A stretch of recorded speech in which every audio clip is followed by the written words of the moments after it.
আপ্রাণ চেষ্টা করেছি এই ধরনের চোরদের প্রতিহত করার। তবে তারা বিভিন্ন ক্যামোফ্লেজ হয়ে আসে, যেমন মাথায় টুপি দিয়ে, তারপর হুজুর সেজে, ভালো ভদ্র সেজে এরা আসে। এরা অত্যন্ত দক্ষ চোর।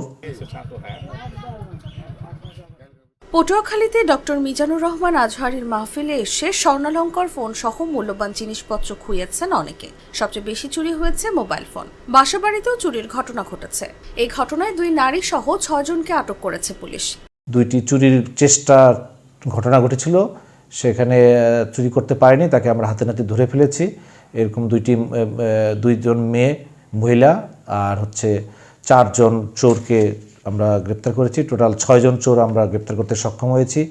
শনিবার পটুয়াখালী কেন্দ্রীয় শহীদ মিনার চত্বরে এ মাহফিল অনুষ্ঠিত হয়। বিকেল থেকে রাত 11টা পর্যন্ত মাহফিল চলে। মাহফিলের নিরাপত্তার জন্য নির্মিত পুলিশ নিয়ন্ত্রণ কক্ষে রাতেই 77 জন নানা ধরনের জিনিসপত্র হারানোর অভিযোগ করেন বলে জানিয়েছে পুলিশ। গতকালকে আমাদের ইনস্ট্যান্টলি আমাদের যে পুলিশের কন্ট্রোল রুম রয়েছে, সেখানে 65টি মোবাইল চুরি হওয়ার ঘটনা আমাদের নজরে এসেছে এবং আজকে আরও 12টি থানায় জিডি হয়েছে। তাতে মোটামুটি 77টি মোবাইল চুরি হয়েছে বলে আমাদের বর্তমান পর্যন্ত আমাদের তথ্য রয়েছে। ভুক্তভোগী পুলিশ সূত্র জানায়, তাফসিরুল কোরআন মাহফিলের প্রধান বক্তা ছিলেন জনপ্রিয় ইসলামী বক্তা ডক্টর মিজানুর রহমান আজহারী। মাহফিলে লাখো মানুষের সমাগম ঘটে। বিকেল থেকে রাত 11টা পর্যন্ত মাহফিল চলে। সেই সময় স্বর্ণালংকার ফোন ও মূল্যবান জিনিসপত্র চুরির হিড়িক পড়ে।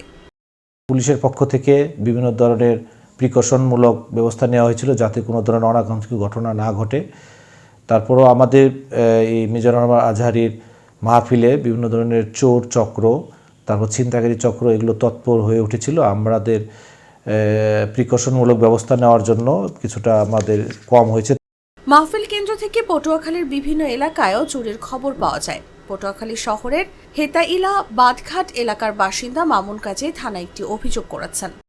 আমাদের অধিক তৎপরতার কারণে এই চুরির সংখ্যাটা অনেকটা আমাদের নিয়ন্ত্রণের মধ্যে রাখতে পেরেছি। অন্যান্য মাহফিলে অন্য জেলার যে আয়োজনগুলো ছিল সেখানে আরও বেশি ধরনের চুরি হয়েছিল আমাদের তথ্য রয়েছে। আমরা আমাদের আপ্রাণ চেষ্টা করেছি এই ধরনের চোরদের প্রতিহত করার। তবে তারা বিভিন্ন ক্যামোফ্লেজ হয়ে আসে, যেমন মাথায় টুপি দিয়ে, তারপর হুজুর সেজে, পায়জামা পাঞ্জাবি পরে আসে। এদেরকে সহজে বোঝা যায় না এরা চোর। এবং অনেকে স্যুট প্যান্ট পরে ভালো ভদ্র সেজে এরা আসে। এরা অত্যন্ত দক্ষ চোর।